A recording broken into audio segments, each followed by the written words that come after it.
Hello friends, welcome to Shri Krishna smart study. आज हम आप लोगों के लिए लेकर के आए हैं क्लास 10th के सब्जेक्ट इंग्लिश के lesson Nelson Mandela long walk to freedom, जो कि सेकंड चैप्टर है इंग्लिश का क्लास 10th का। उसका मल्टीपल चॉइस क्वेश्चन यानी कि एमसीक्यू जो 15 की संख्या में होगा और हिंदी ट्रांसलेट के साथ होगा, जो आपके बोर्ड एग्जाम 2024 के लिए वेरी वेरी इंपॉर्टेंट है। तो अगर आप इस वीडियो को देखते हैं और अगर आप क्लास 10th में पढ़ रहे हो तो मेरी बस आपसे यही गुजारिश है कि एक बार इस 8-10 मिनट की वीडियो होगी मुश्किल से, इसको एक बार पूरा वीडियो ज़रूर देखें। मुझे उम्मीद है कि आपको समझ में आएगा और अगर समझ में आता है तो अपने फ्रेंड्स को भी शेयर करें। तो चलिए फ्रेंड्स, बिना देरी के स्टार्ट करते हैं। इसमें जो आपका क्वेश्चन नंबर 1 है वो है When was the inauguration day? When was the inauguration day? When मतलब कब, was मतलब था, inauguration मतलब उद्घाटन, day मतलब दिन। उद्घाटन का दिन कब था? तो इस लेसन में उद्घाटन का दिन कब था? तो उसका बिल्कुल करेक्ट आंसर जो है ऑप्शन नंबर ए है, 10 मई को, 10 मई को उद्घाटन का दिन था। नेक्स्ट क्वेश्चन 2 देखेंगे। क्वेश्चन नंबर 2 है how many deputy presidents were elected. How many मतलब कितने, डिप्टी प्रेसिडेंट मतलब उपराष्ट्रपति, वर मतलब थे, इलेक्टेड मतलब चुने गए। कितने उपराष्ट्रपति चुने गए थे? 2 यानी कि 2, 3 यानी कि 3, 1 यानी कि 1, नन मतलब एक भी नहीं या कोई भी नहीं। तो इसमें जो आपका बिल्कुल करेक्ट आंसर है वो है ऑप्शन नंबर ए, 2 राष्ट्रपति चुने गए थे, यानी कि 2 उपराष्ट्रपति चुने गए थे। क्वेश्चन नंबर 3 देखेंगे अब हम। क्वेश्चन नंबर 3 है it was a celebration of south Africa first government. It was a celebration, यह उत्सव था, of south Africa first, south Africa का पहला, गवर्नमेंट मतलब सरकार का। जो ये साउथ अफ्रीका के सरकार का पहला उत्सव था, ये कैसा उत्सव था? ऑटोक्रेटिक रेशियल, क्या निरंकुश नस्लीय सरकार का उत्सव था? डेमोक्रेटिक नॉन रेशियल, लोकतांत्रिक गैर नस्लीय सरकार का उत्सव था? डेमोक्रेटिक रेशियल, लोकतांत्रिक नस्लीय जो है कि सरकार का उत्सव था? या मोनार्क नॉन रेशियल या सम्राट गैर नस्लीय सरकार का उत्सव था? तो जो बिल्कुल करेक्ट आंसर है वो है आपका डेमोक्रेटिक नॉन रेशियल, लोकतांत्रिक गैर नस्लीय सरकार का ये जो था उत्सव था साउथ अफ्रीका में। तो ऑप्शन नंबर बी बिल्कुल करेक्ट है आपका। नेक्स्ट क्वेश्चन है इसमें, question number 4 what change brought international leaders to South Africa. What change मतलब कौन सा बदलाव, ब्रॉट मतलब लाया, इंटरनेशनल लीडर्स मतलब अंतरराष्ट्रीय नेताओं को, टू साउथ अफ्रीका मतलब साउथ अफ्रीका में। साउथ अफ्रीका में अंतरराष्ट्रीय नेताओं को कौन सा ऐसा बदलाव हुआ जिसने लाया?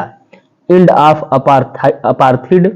देखिए मित्रों, प्रोनाउंसिएशन में थोड़ा इधर उधर हो सकता है, इसको कुछ लोग अपार्टहिड भी पढ़ते हैं, कुछ लोग अपार्थिड भी पढ़ते हैं। एंड ऑफ अपार्थिड मतलब रंग भेद का अंत। जो ऑप्शन नंबर बी है वो है ह्यूमैनिटी यानी कि मानवता, पीस यानी कि शांति, ट्रेड निगोटिएशंस मतलब होता है व्यापार वर्ता, व्यापार वर्ता। तो कौन सा ऐसा बदलाव हुआ जिससे अंतरराष्ट्रीय नेताओं का रुझान साउथ अफ्रीका में हुआ? तो वो आपका जो बिल्कुल करेक्ट आंसर है आपका वो है option number A, end of apartheid यानी कि रंग भेदभाव का अंत। अब उसके बाद हम देखेंगे क्वेश्चन नंबर 5। क्वेश्चन नंबर 5 है आपका what was it that the nation needed to be liberated from. What was it that, वह ऐसी क्या चीज थी, द नेशन नीडेड जिसकी राष्ट्र को आवश्यकता थी, टू बी लिबरेटेड फ्रॉम उससे मुक्त हो जाने की। यानी कि राष्ट्र को किस चीज से मुक्त हो जाने की आवश्यकता थी? पुवर्टी यानी गरीबी से, जेंडर डिस्क्रिमिनेशन यानी कि लिंग भेदभाव से, डिप्राइवेशन यानी कि वंचितकरण से, ऑल ऑफ द एबव यानी उपरोक्त सभी से। तो जो इसमें बिल्कुल करेक्ट आंसर इसमें है लगा हुआ है ऑल ऑफ द अबव, यानी कि इन तीनों से उस राष्ट्र को मुक्त हो जाने की आवश्यकता थी, ऑल ऑफ द अबव। अब हम देखेंगे मित्रों next question, question number 6। Question number 6 है आपका, the spectacular array of south African jets A display of, यानी कि द स्पेक्टेकुलर एरे मतलब होता है शानदार श्रृंखला, ऑफ साउथ अफ्रीकन जेट्स यानी साउथ अफ्रीका की जेट विमानों का, ए डिस्प्ले ऑफ किसका प्रदर्शन था, यानी कि साउथ अफ्रीका के जेट विमानों के शानदार श्रृंखला जो लगी हुई थी वो किसका प्रदर्शन हो रहा था, मिलिट्री प्रिसीशन, क्या वो सेना की सटीकता का प्रदर्शन था, मिलिट्री लॉयल्टी टू डेमोक्रेसी, लोकतंत्र के प्रति सेना का जो है वफादारी का वो प्रदर्शन हो रहा था, या बोथ ए एंड बी यानी कि ए और बी दोनों का, या नन ऑफ द एबव यानी इनमें से किसी का नहीं। तो इसमें जो बिल्कुल करेक्ट आंसर है आपका वो है option number C, both A and B. अब देखेंगे हम next question, question number 7। Question number 7 है, whom did Mandela want to thank but could not, whom did Mandela want to thank, यानी मंडेला किसको धन्यवाद करना चाहते थे बट लेकिन could not नहीं कर सके, यानी मंडेला किसे धन्यवाद करना चाहते थे लेकिन कर नहीं सके, हिज फैमिली उनके परिवार को, वाइट रूलर्स यानी कि गोरे जो शासक थे उनको यानी कि जो अंग्रेज थे, अफ्रीकन पैट्रियोट्स यानी कि अफ्रीका के देशभक्तों को, या मिलिट्री हो नो लॉन्गर एग्जिस्ट यानी कि उस सेना को जो अब मौजूद नहीं है। तो जो इसमें बिल्कुल करेक्ट आंसर है वो है ऑप्शन नंबर सी, यानी कि अफ्रीकन पैट्रियोट्स को वो धन्यवाद देना चाहते थे, अफ्रीका के देशभक्तों को। अब हम देखेंगे next question, question number 8। According to Mandela what is the greatest wealth of a nation, according to Mandela यानी कि मंडेला के अनुसार what is the greatest wealth सबसे बड़ा धन क्या है, ऑफ ए नेशन एक राष्ट्र का, यानी कि एक राष्ट्र का मंडेला के अनुसार सबसे बड़ा धन क्या होता है, मिनरल्स यानी खनिज, जेम्स यानी कि रत्न, डायमंड्स यानी कि हीरे, पीपल यानी कि लोग, यानी कि उस राष्ट्र का इन चारों में से कौन सी ऐसी चीज है जो उस राष्ट्र के लिए सबसे बड़ा धन होता है। तो वो न तो खनिज है, न तो रत्न है, न तो हीरे हैं, वहां के लोग उस देश के सबसे बड़े धन होते हैं। तो ऑप्शन नंबर डी आपका बिल्कुल करेक्ट है, पीपल। अब हम देखेंगे next question, question number 9। Question number 9 है, what did Mandela learn about courage, what did Mandela learn यानी मंडेला ने क्या सीखा था, अबाउट करेज साहस के बारे में, यानी कि मंडेला ने साहस के बारे में क्या सीखा था। इसमें फर्स्ट ऑप्शन है it is absence of fear, यानी कि ये डर की अनुपस्थिति है, it is the triumph over fear, यानी कि ये जो है डर पर विजय है, बोथ ए एंड बी या ए और बी दोनों, या नन ऑफ द एबव उपरोक्त में से कोई नहीं। तो इसमें जो बिल्कुल आपका करेक्ट आंसर है वो है मंडेला ने साहस के बारे में सीखा था कि it is the triumph over fear, ये जो है जो साहस है वो डर पर ट्रियूम्फ है यानी कि विजय है, डर पर विजय है। तो ऑप्शन नंबर बी आपका बिल्कुल करेक्ट आंसर है इस क्वेश्चन का। अब नेक्स्ट क्वेश्चन हम देखेंगे, question number 10। Why were two national anthems sung, why were two national anthems sung, यानी कि दो राष्ट्रगान क्यों गाए गए, दो राष्ट्रगान क्यों गाए गए। तो फर्स्ट ऑप्शन है इसमें टू इम्प्ली यूनिटी, यानी कि एकता को लागू करने के लिए, टू इम्प्लाई यूनिटी यानी एकता को लागू करने के लिए, to mark the end of racial discrimination, to mark the end of racial discrimination यानी कि नस्लीय भेदभाव के अंत को चिन्हित करने के लिए, नस्लीय भेदभाव के अंत को चिन्हित करने के लिए, या ऑप्शन नंबर सी है to mark the end of gender, लिंग के अंत को चिन्हित करने के लिए, या बोथ ए एंड बी या ए और बी दोनों। तो जो इसमें बिल्कुल करेक्ट आंसर है वो है आपका ऑप्शन नंबर डी, यानी ए और बी दोनों, जो है इन्हीं दोनों के वजह से, ए और बी के वजह से, यानी कि एकता को लागू करने के लिए और नस्लीय भेदभाव के अंत को चिन्हित करने के लिए ही वहां पर 2 राष्ट्रगान गाए गए। तो ये हो गया आपका क्वेश्चन नंबर 10। क्वेश्चन नंबर 11 है आपका, what comes more naturally to heart according to Mandela. यानी कि मंडेला के अनुसार नेचुरल यानी स्वाभाविक रूप से, टू हर्ट यानी दिल में, व्हाट कम्स यानी क्या आता है, यानी कि दिल में स्वाभाविक रूप से क्या आता है मंडेला के अनुसार बताइए।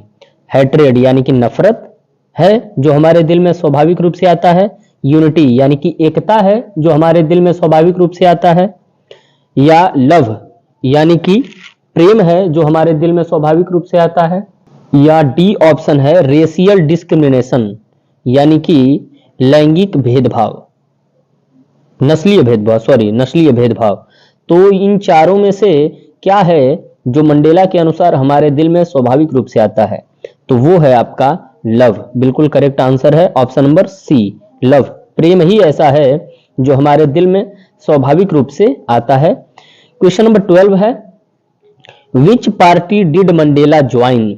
विच पार्टी मतलब कौन सी पार्टी, डिड मंडेला ज्वाइन यानी मंडेला ने ज्वाइन किया।